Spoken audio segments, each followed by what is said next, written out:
బాబు గారు ఆదేశించినట్లుగా ఈ కందుకూరు నియోజకవర్గంలో పార్టీ తరఫున ఏ ప్రోగ్రాం జరిగినా కానీ ప్రతి ప్రోగ్రాం కూడా ప్రతి మండల స్థాయి కానీ కాన్స్టిట్యున్సీ స్థాయి కానీ గ్రామ స్థాయి కానీ అలాగే ప్రతి వార్డులో కూడా ఎక్కడా కూడా ప్రతి తెలుగుదేశం కుటుంబ సభ్యులందరినీ పిలిచి ఆ కార్యక్రమంలో పాల్గొనేటట్టు చేసి అహర్నిశలు తెలుగుదేశం పార్టీ కోసమే పనిచేస్తూ వస్తూ ఉన్నాం.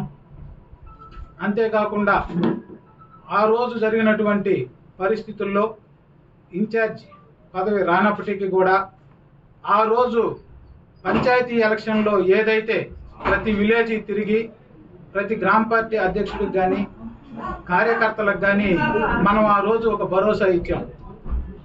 ఎందుకు ఇవ్వాల్సి వచ్చిందంటే ఆ రోజు ఉన్న అనిశ్చితిలో ఏ ఒక్క కార్యకర్త కూడా మన బిల్లులు ఆగిపోవటం వలన బయటకు వచ్చే పరిస్థితి లేదు, పోటీ చేసే పరిస్థితి లేదు. ఆ రోజు శివరాం గారు నేను వెళ్ళి అక్కడ ప్రతి ఒక్కరిని పోటీ చేయమని రిక్వెస్ట్ చేసినప్పుడు ఈ రోజు మీరు వచ్చారండి, మా బిల్లులు ఆగిని, రేపు రాబోయే రోజుల్లో మీకు పదవులు ఉన్నా లేకపోయినా మమ్మల్ని పట్టించుకునేది ఎవరు, రేపు ఏది జరిగినా కానీ అంటే ఆ రోజే ఒకటి చెప్పానండి. పెద్దలు శివరాం గారు ఉన్నారు, నేను కూడా వచ్చానమ్మా, ఈరోజు పదవి వచ్చిద్దని నేను మీ దగ్గరికి రాలేదు, ఒక కార్యకర్తలాగే వచ్చాను, నాకు ఉన్న దాంట్లో మన పార్టీ కోసం సేవ చేద్దామని వచ్చాను, దాంట్లో భాగంగా పదవి వచ్చినా రాకపోయినా మిమ్మల్ని కనిపెట్టుకొని ఉంటాను కానీ వదిలేసి అయితే వెళ్ళనని చెప్పి ఆ రోజే నేను చెప్పాను. దానికి అనుకూలంగానే నాకు ఇన్ఛార్జి రానప్పటికీ కూడా నేను కందుకూరు నియోజకవర్గంలో నా అవసరం మేర ఏ ఒక్క కార్యకర్త ఫోన్ చేసినా కానీ నా శాయశక్తిలో వాళ్ళ కోసం పనిచేశాను. అది ఏ డిపార్ట్మెంట్లు అయినా కానీ ఏ రెవెన్యూలు అయినా కానీ నాకు చేతనైనంత చేశాను. నా దగ్గరలో నేను లేకపోయినా కానీ మన వార్డెన్ గారు కానీ అలాగే ఇక్కడ ఉన్నటువంటి ప్రతి ఒక్కరూ కూడా మన ఆఫీస్లో ఎవరు వచ్చి ఏది అడిగినా కానీ వాళ్ళకి చేతనైనంత సహాయం చేశారు.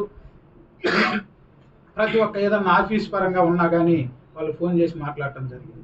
నిన్న జరిగినటువంటి పరిణామంలో ప్రతి ఒక్కరం కూడా ఆశించాము, దాంట్లో భాగంగా మాకు అవకాశం వచ్చుద్ది అనుకున్నాము.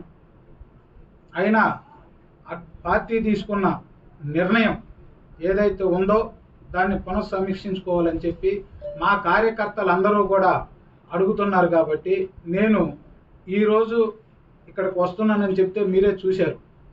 దాదాపుగా కొన్ని వేల మంది ఇక్కడికి వచ్చి అన్నా మీ అంటే మేము ఉన్నామంటే నేను ఒకటే చెప్తున్నా, వాళ్ళ నిర్ణయం తీసుకొని ఈరోజు ప్రతి ఒక్కరూ కూడా నా మీద అభిమానం, తెలుగుదేశం పార్టీ మీద అభిమానంతో కూడా ప్రతి ఒక్కరు వచ్చారు. తెలుగుదేశం పార్టీ అనేది ప్రతి ఒక్కరం కూడా అభిమానిస్తూనే వస్తున్నాం. ఈరోజు ప్రతి ఒక్క కార్యకర్త కూడా ఇక్కడికి వచ్చి వాళ్ళది అన్నా మనం ఎట్లా చేద్దాం, మన దిశానిర్దేశం ఏంటి అని మాట్లాడడానికి వచ్చారు.